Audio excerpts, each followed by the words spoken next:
নমস্কাৰ আজিৰ এই ভিডিঅ'টো জানো হওক বৃষ ৰাশিৰ ব্যক্তিসকলৰ বাবে জুনৰ মাহটো কেনেকৈ যাব এইকেইটা আখৰেৰে নাম আৰম্ভ হয় বৃষ ৰাশিৰ ব্যক্তিসকলৰ এই ভিডিঅ'টো চাই যদি ভাল লাগে তেতিয়াহ'লে এইকেইটা আখৰেৰে নাম আৰম্ভ হোৱা ব্যক্তিসকলৰ সৈতে ভিডিঅ'টো শ্বেয়াৰ কৰিবলৈ নাপাহৰিব আজিৰ এই ভিডিঅ'টোত আমি এইবিলাক পইণ্ট খুব ভালদৰে আলোচনা কৰিম এই ভিডিঅ'টো শেষলৈকে চাই থাকিব আপুনি যদি এতিয়ালৈকে মোৰ চেনেলটো সাবস্ক্ৰাইব কৰা নাই তেতিয়াহ'লে সাবস্ক্ৰাইব কৰি ল'ব আৰু ভৱিষ্যতে আপলোড কৰা ভিডিঅ'ৰ নটিফিকেশ্যন পাবৰ বাবে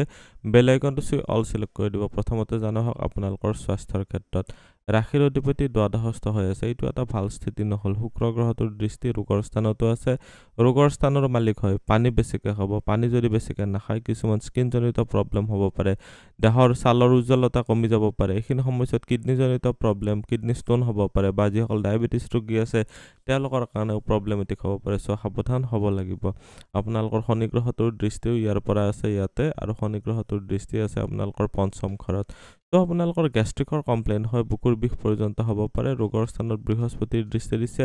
যাৰ জন্মচক্ৰত বৃহস্পতিৰ স্থিতি ভাল নহয় মই ইয়াতে এটা কণ্ডিশ্যনেল কৰি কৈছোঁ যে বৃহস্পতিৰ স্থিতি যদিহে ভাল নহয় তেতিয়াহ'লে আপোনালোকৰ ডায়েবেটিছজনিত প্ৰব্লেম বা এলাৰ্জিজনিত প্ৰব্লেম এইখিনি সময়ত অত্যাধিক চুগাৰৰ কাৰণে আপোনালোকৰ যিটো ডায়েবেটিছটো ক'লৈ লিভাৰ সম্বন্ধীয় প্ৰব্লেম এইবিলাক ক্ষেত্ৰত অধিক সাৱধান হ'ব লাগিব এতিয়া দেখুৱাই দিছোঁ আপোনালোকৰ উপাৰ্জন আৰু ধন সঞ্চয়ৰ ক্ষেত্ৰত কেনেকুৱা হ'ব চৰকাৰী চাকৰি আৰু ব্যৱসায়ৰ ক্ষেত্ৰত উপাৰ্জনৰ ঘৰত শনি গ্ৰহটোৰ স্থিতি বৰ এটা মিত্ৰ ৰাশি স্থান নহয় শনি গ্ৰহটো ইয়াতে এটা দুৰ্বল স্থিতি আপোনালোকৰ কাৰণে যোগকাৰক গ্ৰহ হয় যে কৰ্মস্থানৰ মালিক আৰু ধৰ্মস্থানৰো মালিক হয় আপোনালোকৰ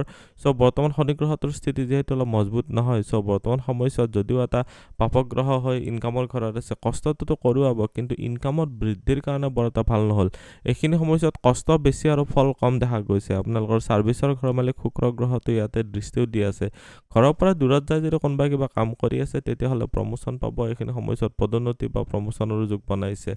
আপোনালোকে এইখিনি সময়ছোৱাত প্ৰমোশ্যন বা পদোন্নতিও কৰিব পাৰিব শুক্ৰ গ্ৰহটোৰ স্থিতি যেহেতু দ্বাদশ ঘৰত আছে এইখিনি সময়ছোৱাত আপোনালোকে নিশ্চয় ভাল ফল লাভ কৰিবলৈ পাৰিব বিশেষকৈ আপোনালোকে নিজৰ ভোগবিলাসৰ ক্ষেত্ৰত লাভবিলাসৰ ক্ষেত্ৰত ভাল দেখা গৈছে কৰ্মপ্ৰাপ্তিৰ ক্ষেত্ৰত শুক্ৰ গ্ৰহটোৰ ৰিলেটেড বিভাগবিলাকত চেষ্টা কৰিব পাৰে কলাকাৰ ফেশ্বন ইণ্ডাষ্ট্ৰিজ ৰিংগাৰ কছমেটিক ইলেক্ট্ৰনিক্স বস্তু যান বাহন মদ ইণ্টাৰনেট নাচ গান বস্ত্ৰ হোটেল টুৰছ ট্ৰেভেল সৌন্দৰ্য কলা হস্তবিদ্যা এইবিলাক ক্ষেত্ৰত আপোনালোকে নিশ্চয় বেনিফিটেড হ'ব পাৰিব এতিয়া দেখুৱাই দিছোঁ আপোনালোকৰ ব্যৱসায়ৰ ঘৰতো ব্যৱসায়ৰ ঘৰৰ মালিক হৈছে মংগল গ্ৰহটো নিচস্থ ৰাশিত আছে এইটো এটা বৰ ভাল স্থিতি নহ'ল মংগল গ্ৰহতে 6 জুনৰ পিছত অৱশ্যে ইয়াতে যাব এইটো ঘৰো মংগলৰ কাৰণে বৰ এটা ভাল ঘৰ নহয় তথাপিও মই বাৰু দেখুৱাই দিছোঁ যে ইয়াতে যেতিয়া যাব মংগলৰ দৃষ্টি আহিব ব্যৱসায়ৰ ঘৰত কৰ্মস্থানত আৰু ইনকামৰ ঘৰত আপোনাৰ নিজস্ব জন্মচক্ৰত যদি মংগলৰ স্থিতি খুব মজবুত তেতিয়াহ'লেতো এইখিনি সমস্যা আপোনালোকৰ কাৰণে আশীৰ্বাদ স্বৰূপ হ'ব বহুতেই বেছি ভাল আপোনালোকে ব্যৱসায়ত উন্নতি কৰিব পাৰিব মিত্ৰ ৰাশিস্থ হ'ব আপোনালোকে কেতুৰ সৈতে যুক্ত হোৱাৰ কাৰণে মংগলৰ যিবিলাক ছিগনিফিকেন্স হয় সেইটো বহুখিনি আপোনালোকৰ আপলিফমেণ্ট হ'ব ইয়াতে মই বাৰু মাজতে কৈ দিছোঁ যিহেতু কৰ্মস্থানত ৰাহু আছে আৰু চতুৰ্থ ঘৰত কেতু আছে এইটো এটা ক'ব লাগিলে কালসৰ্প যুগৰ ফৰ্মেশ্যন হৈছে বৰ্তমান সময়ছোৱাত মংগল গ্ৰহটো 6 তাৰিখে আহিব যদিও কেতুৰ পৰা বহুত দূৰত থাকিব বৰ্তমান সময়ছোৱাত আপোনালোকৰ এই কালসৰ্প যুগটো বহুখিনি ইফেক্টিভ হৈ যাব আপোনালোকে অধিক সাৱধান হ'ব লাগিব এইখিনি সময়ছোৱাত আপোনালোকৰ বিশেষকৈ সাৱধান কোনবিলাক ক্ষেত্ৰত হ'ব লাগিব বন্ধুবৰ্গৰ ফালৰ পৰা আপোনালোকৰ প্ৰতাৰণা হ'ব পাৰে কৰ্মস্থানত আপোনালোকৰ স্থায়ীভাৱে কৰোঁতে প্ৰব্লেম হ'ব পাৰে বা আপোনালোকে সঘনাই ঠাই সলনি কৰি থাকিবলগীয়া হৈছে এইবিলাক ক্ষেত্ৰত সাৱধান হ'ব লাগিব ব্যৱসায়ৰ ক্ষেত্ৰত বেয়া নহয় সংগ্ৰাহকৰ ওপৰত নিয়ন্ত্ৰণ ৰাখিব লাগিব ইয়াতে দেখুৱাইছোঁ ভাগ্যপিতা ধৰ্ম বা গুৰুজনৰ ক্ষেত্ৰত শনি গ্ৰহটো ইয়াৰ স্থানৰ মালিক হৈ ইচ্ছাপূৰ্তিৰ ঘৰত যিহেতু গৈছে গুৰুজনৰ ফালৰ পৰা ছাপোৰ্ট লাভ কৰিব পাৰিব ভাগ্যৰ ফালৰ পৰা ছাপোৰ্টত বৃদ্ধি দেখা গৈছে ধৰ্মিক কৰ্মিক ক্ষেত্ৰত কম যে ঘৰুৱা ক্ষেত্ৰত বৃহস্পতিৰ স্থিতিৰ কাৰণে এইখিনি সময়ছোৱাত মাংগলিক কাৰ্য হ'ব পাৰে পূজা পাৰ্বণ হ'ব পাৰে সেইবিলাকৰ কাৰণে আপোনালোকে ৰেডি থাকিব পাৰিব লাগিব ধনত বৃদ্ধি কৰিব নিশ্চয় পাৰিব ৰাহুৰ স্থিতি কৰ্মস্থানত থকাৰ কাৰণে আপোনালোকৰ উচ্চ অভিলাষৰ কাৰণে বা কম্পিটিটিভ এক্সাম পাছ কৰি হ'লেও আপোনালোকৰ প্ৰমোশ্যন বা পদোন্নতি ল'ব পাৰিব আপোনালোকৰ ধৰ্ম কৰ্মৰ ক্ষেত্ৰত বৰ এটা ভাল নহ'ল অলপ অধৈৰ্য দেখা দিছে এইখিনি সময়ছোৱাত আপোনালোকে ধৈৰ্য ধৰি নিজৰ স্বধৰ্ম হ'লেও পালন কৰি চলিব এতিয়া দেখুৱাই দিছোঁ প্ৰেম প্ৰসংগ বা বিবাহৰ ক্ষেত্ৰত লাভ ৰিলেশ্যনশ্বিপৰ ঘৰৰ মালিক হৈছে বুধ গ্ৰহটো আৰম্ভণিতে ইয়াতে আছে 6 তাৰিখৰ পিছত বুধ গ্ৰহটো স্বগৃহী হ'ব বুধ গ্ৰহটো যেতিয়া ইয়াতে বৃহস্পতিৰ লগ লাগিব তেতিয়া আপোনালোকৰ বিবাহৰ কাৰণে বহুত ভাল হৈ গ'ল। তাৰ আগৰ সময়ছোৱা বেয়া নহয়, কিন্তু বুধ গ্ৰহটোৰ স্থিতি যিহেতু বৰ্তমান সময়ছোৱা এটা বাউণ্ডেৰীত মানে ক্ল'জ কনজাংচন হৈ আছে, মানে বাউণ্ডেৰী পাওঁ হৈছে। চ' 6 তাৰিখৰ পিছত ৰাশিও সলনি কৰিব, গৃহস্থ হ'ব। আপোনালোকৰ নিজৰ বুদ্ধিবৃত্তিৰে বা বাণীৰে এইখিনি সময়ছোৱাত লাভ ৰিলেশ্যনশ্বিপ ভালদৰে মেইনটেইন কৰিব পাৰিব। বৈবাহিক জীৱনৰ ক্ষেত্ৰত বা যিসকলে বিবাহৰ কথা ভাবি আছে তেওঁলোকৰ কাৰণে কৈছোঁ যে বিবাহৰ কাৰণে বৰ বেয়া সময় নহয়, ভালে দেখা গৈছে, কিন্তু বিবাহৰ কাৰণে বৰ এটা উপযুক্ত সময় বুলিও নকওঁ। বৰ্তমান সময়ছোৱাত বৃহস্পতিৰ ছাপোৰ্ট কমি আছে। এইখিনি সময়ছোৱাত বৃহস্পতিৰ বিবাহৰ স্থানতো দৃষ্টি অহা নাই বা প্ৰেমৰ স্থানতো দৃষ্টি অহা নাই। দুটা ঘৰতে যিহেতু দৃষ্টি অহা নাই, চ' আপোনালোকে অধিক মেহনত কৰিব লাগিব।